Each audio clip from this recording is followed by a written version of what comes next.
The passing of the trailblazing General Colin Powell, former Secretary of State and Chairman of the Joint Chiefs of Staff. Though he was vaccinated, Powell died due to complications from COVID-19. He leaves behind his wife of 48 years, Alma, and his son, Michael. ABC's Ike Jochi has more on Powell's powerful life of public service.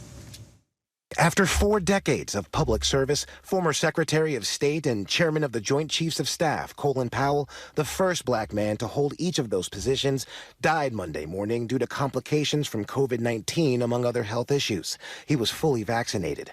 In a statement, the Powell family thanking the medical staff at Walter Reed, writing, "We have lost a remarkable and loving husband, father, grandfather, and great American." This morning, former President George W. Bush acknowledging the passing of his former Secretary of State, writing, "Laura and I are deeply saddened by the death of Colin Powell. He was a great public servant." General Powell is an American hero, an American example, and a great American story. That story starting in Harlem, where he was born of Jamaican parents, growing up in the South Bronx, eventually graduating from City College of New York. Powell entering the Army through ROTC. As a young second lieutenant, he served 2 decorated combat tours in Vietnam, later serving as a national security advisor to President Ronald Reagan at the end of the Cold War. He served under 4 presidents, highlighted by his appointment to Secretary of State under President George W. Bush. But his service was not without controversy. Powell was heavily criticized around the world for his speech at the United Nations in 2003, attempting to justify the U.S. invasion of Iraq. There can be no doubt that Saddam Hussein has biological weapons. Those weapons were never found.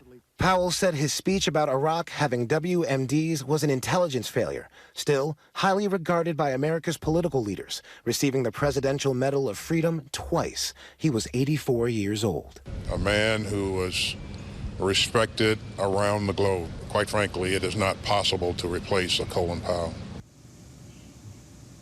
And our thanks to Ike Jochi for that report and a look back at Colin Powell's life. You're taking a live look now at the White House, where, as a mark of respect for General Powell, President Biden has ordered that the flag be flown at half-staff until sundown on October 22nd, 2021. There it is, joining us now to talk more about Colin Powell's life and legacy, Anita McBride. She was former Chief of Staff to First Lady Laura Bush and former Senior Advisor to Secretary Powell at the State Department back in those days. Anita, thank you very much for being with us. I know you were close to General Powell and Secretary Powell. Sorry for your loss. And I wonder if you can help share your understanding. What do you remember most about working so closely with him? Well, thank you for the opportunity to share some words about this extraordinary figure, you know, in our history, and not just U.S. history, but global history. You know, he was a real leader and a patriot. And, you know, all what you just portrayed of his early story and his early life, it really is the American dream. And, you know, took full opportunity of what the country could offer to him, but then paid it back in so many ways, in serving the military and serving as our senior diplomat and our most important diplomatic agency. And then also as a philanthropist, you know, was another aspect of his life. And I think he inspired people around him.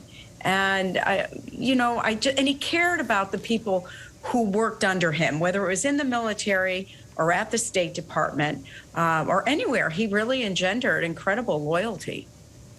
You know, Anita, you say that when you were in charge of political appointments, you sometimes had differences of opinion. What was it like to butt heads with Colin Powell? My guess is it was a very respectful argument of sorts. Yes, it was very respectful. I mean, he understood I had a tough job to do. I was representing the presidential political appointment process. And he was a career military guy, although, of course, had served as a presidential appointee himself by 3 presidents.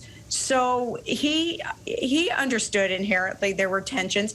And sometimes, I had an even tougher go-between, and that was dealing with his deputy, Dick Armitage, who was a tough guy. But both of them, I respected the fact that they looked at the career service of this agency, of the State Department, as part of their family that they needed to take care of too.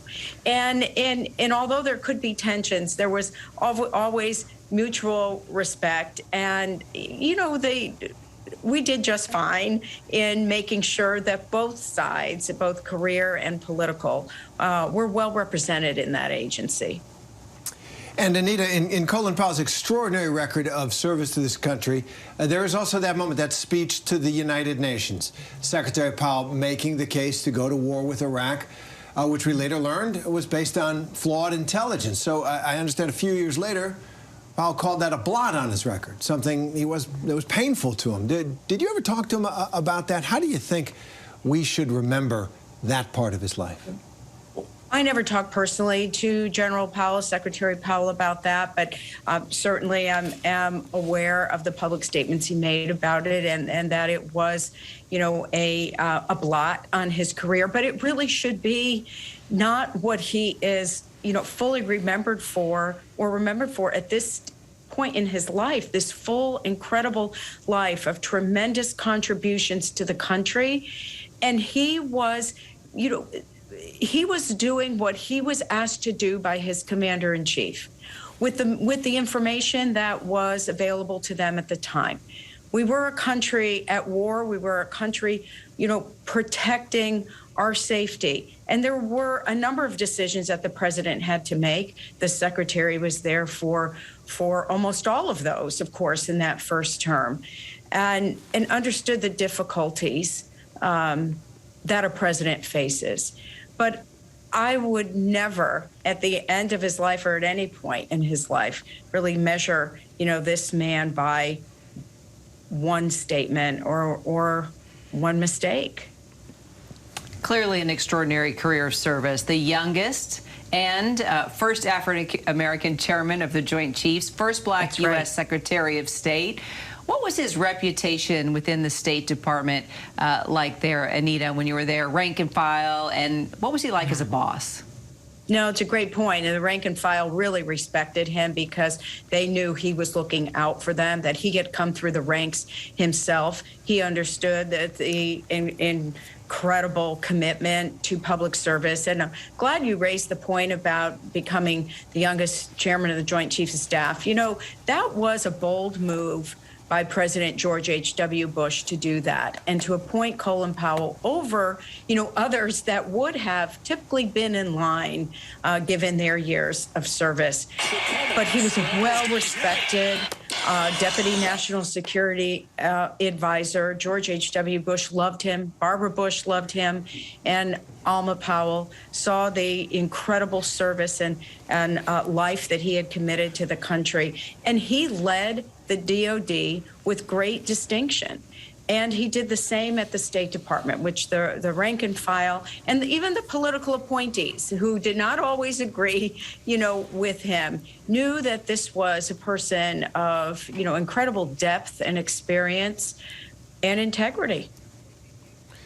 And Anita, forgive me, my phone went off there, but I want to talk about looking back at this extraordinary life. It seems almost farther away in time. It seems like it was a long time ago. The qualities that Colin Powell brought to public life, to his service to our country, if nothing else, then his basic decency and courtesy to all in this terribly divided time in our country, they seem a long way away. What lessons do you think we can take from his legacy? Well, it's a great example of service. That's right. And it's a great example that you can, disagree with people in your party or with people that you work with. But there's a level of respect in public life that's an important example to share. And I will say, what was really interesting, too, about Secretary Powell, and even after he had left public service and was a private, citizen, that he appealed so much to young people. I work at American University. He came as a speaker to speak to the student body. You know, a couple of thousand kids that sat in that auditorium, you know, and were just in rapt attention to what he offered, what he said, and just the leadership example that he provided. It does seem like a long way ago. I mean, when you think, you know, about the number of years, it's nearly 40 years. But still, what timeless principles that I hope as people are reflecting on a life of service, on an American story like his, that to take a step back and really look at the fact that the flag is flying at half staff for this man, that people who have worked with him, you know, are providing these accolades, a window into his life and his service, and that the four leaders of the free world really depended on his advice and his stature and his courage. A great American, no question about it. Anita McBride, No doubt. thank you very much for sharing that. Thank you. Thank you for having me. Hi, everyone. George Stephanopoulos here. Thanks for checking out the ABC News YouTube channel. If you'd like to get more videos, show highlights, and watch live event coverage, click on the right over here to subscribe to our channel. And don't forget to download the ABC News app for breaking news alerts. Thanks for watching.